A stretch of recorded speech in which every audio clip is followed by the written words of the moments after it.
Rick Sosby here with ATV.com, and we are testing the 2017 Kawasaki Mule Pro-FX.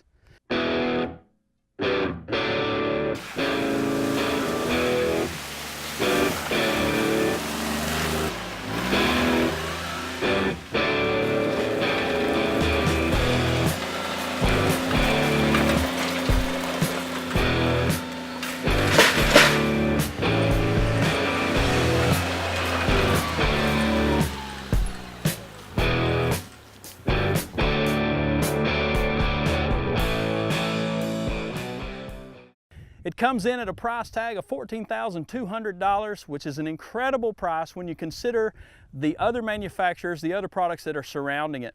It has a 812cc, 47 horsepower engine. So let's go over a few of the specs for this particular model. The Mule name is a working bloodline.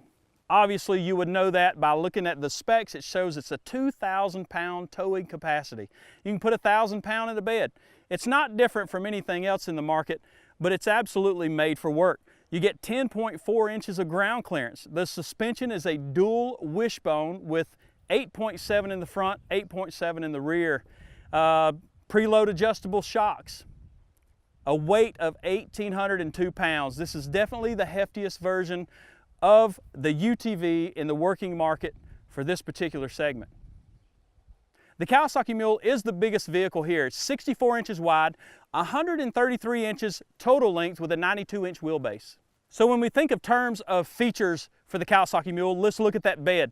It's an incredible bed. It's a steel bed, diamond plate base, and you better be good at math when it comes to dividing up your load, because there are more incorporated divisionary spots for any type of tools or any type of things that you need separated in the bed merely by going to the hardware store and buying some 1x wood and laying it down into the pre-made, prefabricated slots in the bed. This particular bed is also capable of holding a full-size pallet with the tailgate up, and there's a headache rack just behind the passenger compartment to keep that load contained to the bed. And when you lift the bed to access the engine, there is also a stabilizing arm to help hold that bed up just for a little more added security.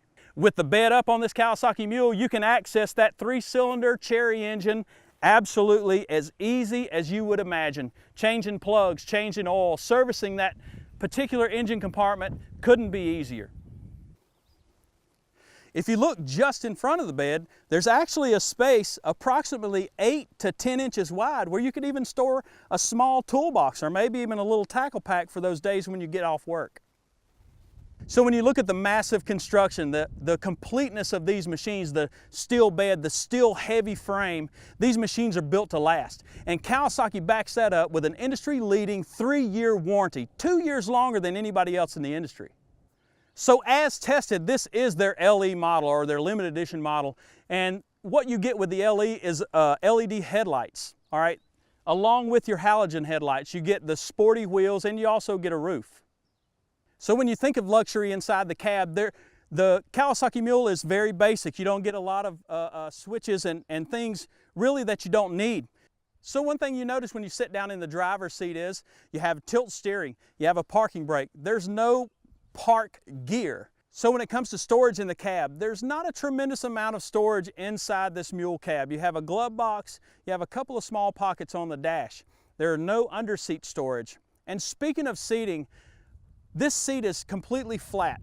It's flush all the way across. And I think the reason Kawasaki does that is so that you can access from the driver's side to the passenger side. If you pull up too tight to a fence, you can slide all the way across.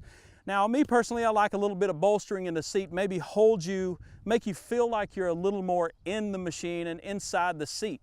Hopefully that'll change in the future, but for now, it's absolutely a comfortable place to sit when you're working or riding on the trails. So one thing that we've been doing here is towing with these vehicles. The Kawasaki Mule is made for work. It's purebred for working farms, working ranches. We were able to hook a trailer to this particular machine, 400 to 600 pounds in the trailer.